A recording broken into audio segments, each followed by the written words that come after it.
Awadh sir केवल ओझा नहीं है भाई साहब, ये साथ में देश पे बोझा भी है। अवध ओझा जो फेमस हुआ था राजा बनाने वाली स्कीम से, राजा बनने के लिए क्या जरूरी है? समझदारी। लेकिन अब देश में दंगे भड़काने तक आ चुका है कमबख्त। एक क्रांति होने जा रही, भयंकर मारकाट होगी इस देश में।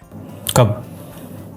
अब तो कभी भी पॉसिबिलिटीज हैं। अवध का कहना है कि देश में मारकाट कभी भी शुरू हो सकती है और इसका रीजन अवध ओझा देते हैं यूएस से इजराइल और ईरान, ये तीनों आपस में लड़ रहे हैं। लगता है ध्रुव राठी की वीडियो से इंस्पायर हो गए हैं। लगता है इन बेवकूफों को पता नहीं है कि वो प्रोपोगेंडा होता है। अवध ओझा कैसे ईरान वॉर की वजह से भारत में दंगों की भविष्यवाणी कर देते हैं। अगर ये वॉर बढ़ जाए, ईरान इजराइल वाला वॉर बढ़ जाए और सिर्फ गैस सिलेंडर की सप्लाई बंद हो जाए, तो ये दिल्ली, मुंबई, कलकत्ता, भूखा आदमी मरने से पहले मारेगा। कोई सेंस है इस बात की?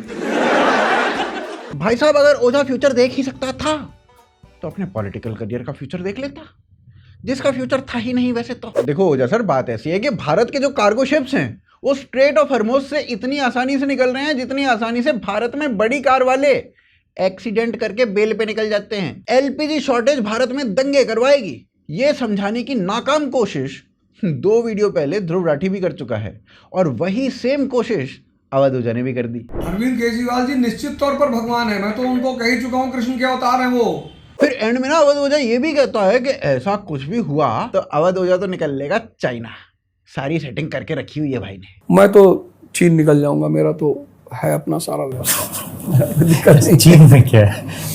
अपने चीन में क्या सेट करके रखे हैं? फ्रेंड्स है, सबका अपना बिजनेस है, शोरूम्स है। ओहो सर, बैकअप प्लान रेडी करके बैठे हो। ये हमारे देश के टीचर है भाई साहब। ये टैलेंट देख के ना इस आदमी को आम आदमी पार्टी ने इलेक्शन लड़वाए थे, लेकिन अवध ओझा की ये क्लिप देख के मुझे ये समझ में आ गया है कि क्यों केजरीवाल ओझा को बोलने नहीं देता था। क्योंकि केजरीवाल जानता था कि ओझा को अगर बोलने दिया तो जो पार्टी 5 साल में खत्म होने वाली थी वो 5 दिन में करवा देता ये आदमी। पहली बात तो बोलब बंद होएगा रहा यार, पार्टी लाइन के बाहर नहीं बोल सकते। आगे अवध ओझा अपनी गुंडई के किस्से सुनाने बैठ जाता है। उस दिन पता नहीं क्या हुआ, एक जुनून सा था कि आज इसको मारना है भाई, बदतमीजी की, आज इसको मारना है।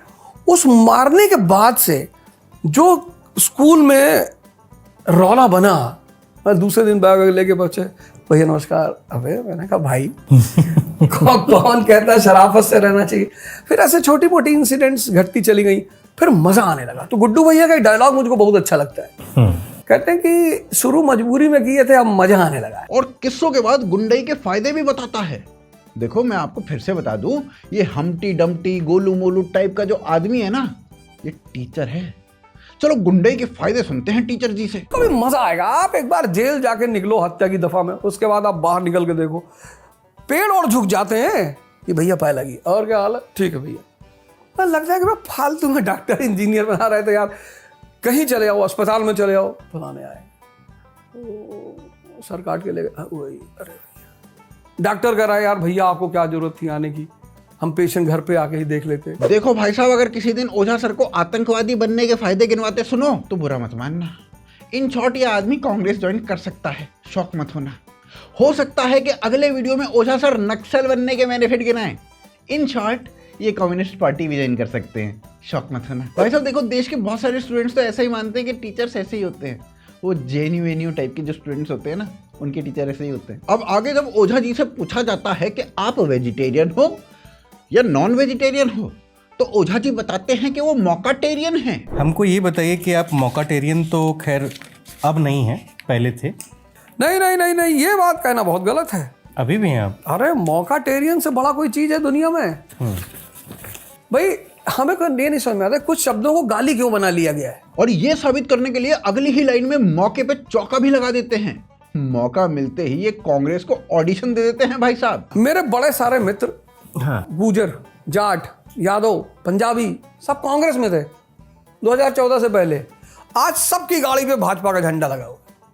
मैं उनसे पूछता हूँ कहा, अरे यार 70 साल कुछ हुआ ही नहीं देश में। अरे मैंने कहा बहुत मारेंगे, तो उल्टा सीधा बोलोगे मैं 70 साल को नहीं। इंटरव्यू आगे बढ़ता है। मौका मिलते ही ओझा सर राहुल गांधी को नया पीएम बता देते हैं। तो कांग्रेस में रेड कारपेट एंट्री पक्की हो गई है भाई साहब की। हमारे सिंधिया साहब हैं, उनसे बड़ा दोस्त राहुल गांधी का कोई था ही नहीं।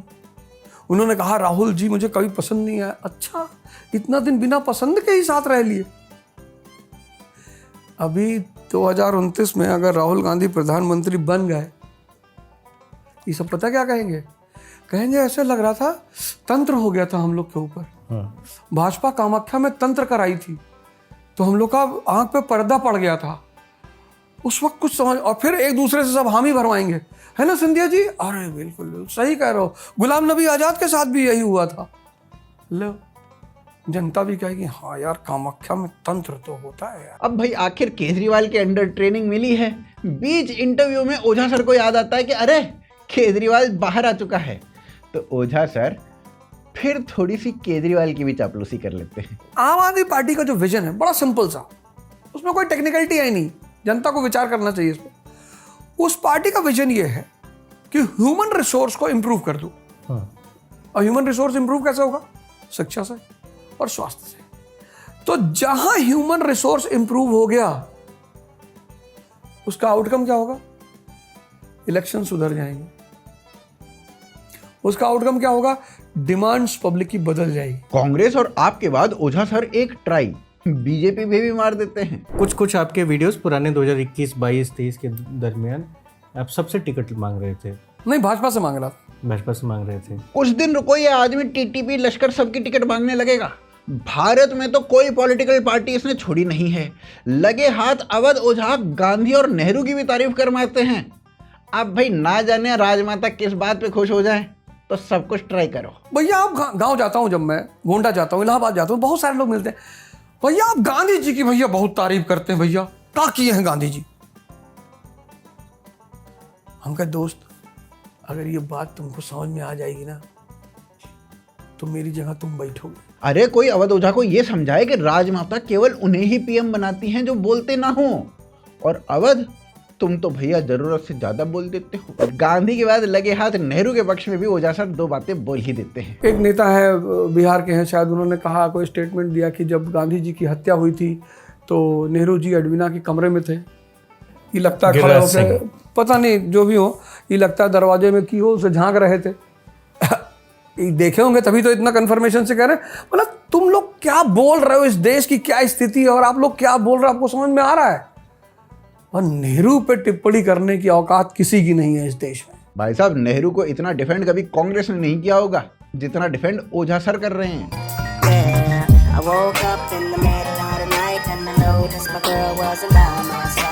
आगे ओझा भारत का इतिहास बताने लगता है। कहता है चंद्रगुप्त से लेके मनमोहन सिंह तक सबने अपने पड़ोसियों से बना के रखी है। एक मोदी है फालतू में पाकिस्तान पे बम मार रहा है।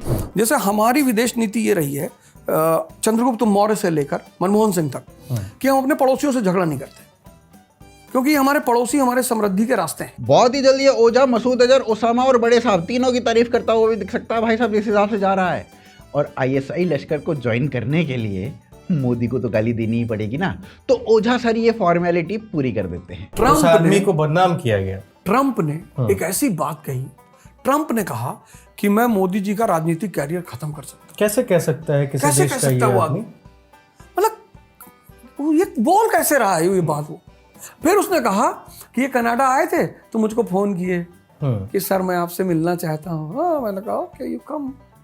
इन्होंने क्या कहा था कि मैं कनाडा गया तो ट्रंप जी ने मुझे फोन किया कि जब यहाँ तक आ ही गए हैं तो थोड़ा हमसे भी मिल लीजिए। वो आदमी कितनी बेइज्जती कर रहा है इनकी। मतलब हमें नहीं लगता इतनी बेइज्जती कभी किसी राष्ट्राध्यक्ष की भारत में हुई होगी। ओझा सर की हिस्ट्री की नॉलेज उतनी ही लग रही है जितनी राहुल गांधी की पॉलिटिक्स की नॉलेज है। जरा ये देख के बताओ इसमें भारत का PM कौन लग रहा है? जिस राह पे तुम चल रहे हो बेटा, एक दिन पूरी तरह फंसोगे।